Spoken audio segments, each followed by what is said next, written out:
Assalamualaikum warahmatullahi wabarakatuh. Perkenalkan, saya Rahma Sapitri dengan NIM 19.00003008. Saya dari kelas A mata kuliah akhlak. Baiklah, di sini saya akan sedikit menjelaskan tentang pergaulan bebas, yaitu zina yang sekarang sedang marak terjadi di kalangan anak remaja. Seringkali kita mendengar ungkapan masa remaja adalah masa abu-abu, labil, emosional, dan ekspresif. Benar kan? Nah, remaja didefinisikan merupakan masa peralihan dari masa kanak-kanak menuju masa dewasa. Sekarang di kalangan remaja, pergaulan bebas semakin meningkat. Akhir-akhir ini, Indonesia berada dalam kondisi yang mengkhawatirkan. Apa yang dikhawatirkan? Tidak dapat dipungkiri bila dikatakan bahwa gaya hidup baru pribadi masyarakat Indonesia cenderung hedonisme atau mencari kebahagiaan sebanyak mungkin seperti hura-hura. Hal ini memicu perilaku seks bebas khususnya di kalangan remaja. Ada banyak penyebab remaja melakukan pergaulan bebas. Penyebab tiap remaja mungkin berbeda, tetapi semuanya berakar pada penyebab yang utama, yakni kurangnya pegangan hidup remaja dalam hal keyakinan atau agama dan ketidakstabilan tingkat emosional. Hal tersebut menyebabkan perilaku yang tak terkendali pada remaja dan pola pikir yang rendah. Beberapa penyebab pergaulan bebas pada remaja yang dapat terjadi adalah kondisi mental anak yang relatif labil sehingga mempengaruhi cara mereka bersikap atau berperilaku di lingkungan sekitarnya dan masyarakat. Kurangnya kesadaran kaum remaja mengenai dampak buruk dari pergaulan bebas sehingga mudah terjerumus di dalamnya tanpa pikir panjang.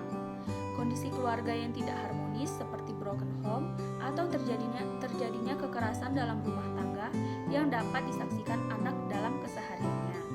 Pergaulan bebas dalam Islam sudah pasti merupakan perbuatan yang dilarang oleh Allah Subhanahu wa taala.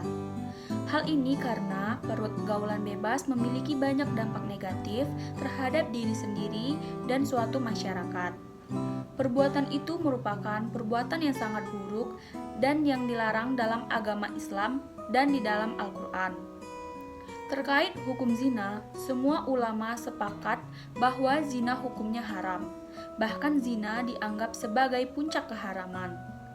Hal tersebut didasarkan pada firman Allah Subhanahu wa taala dalam Quran surat Al-Isra surat ke-17 ayat ke-32 yang berbunyi wala taqrabuz zina innahu kana fahisya wa sa'a sabila, yang artinya dan janganlah kamu mendekati zina.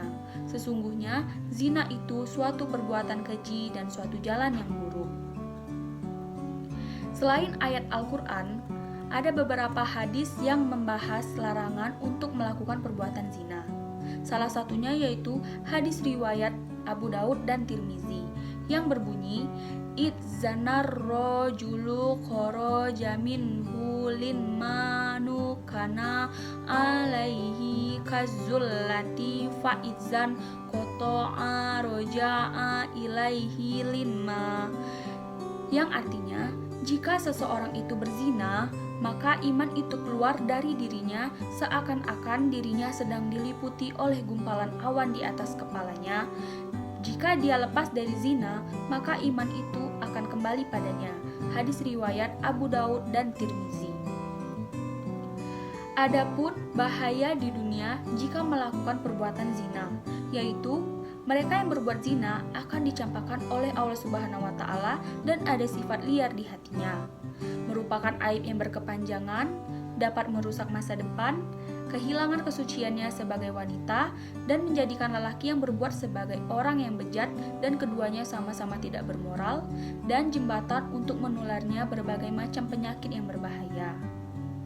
Tidak hanya di dunia, perbuatan zina juga menimbulkan bahaya ketika di akhirat kelak, yaitu murka Allah Subhanahu wa taala, siksa api neraka yang sangat pedih, dan proses penghisapan yang sangat buruk.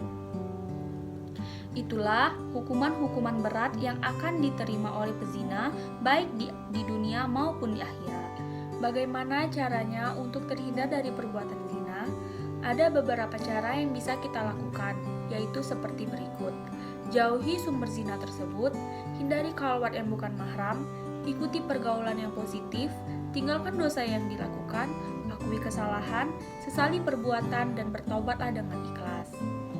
Itulah penjelasan singkat dari saya tentang pergaulan remaja yang saat ini sedang marak terjadi. Semoga bisa bermanfaat untuk kita semua. Saya mengucapkan terima kasih. Akhir kata, wabillahi taufik wal hidayah. Wassalamualaikum warahmatullahi wabarakatuh.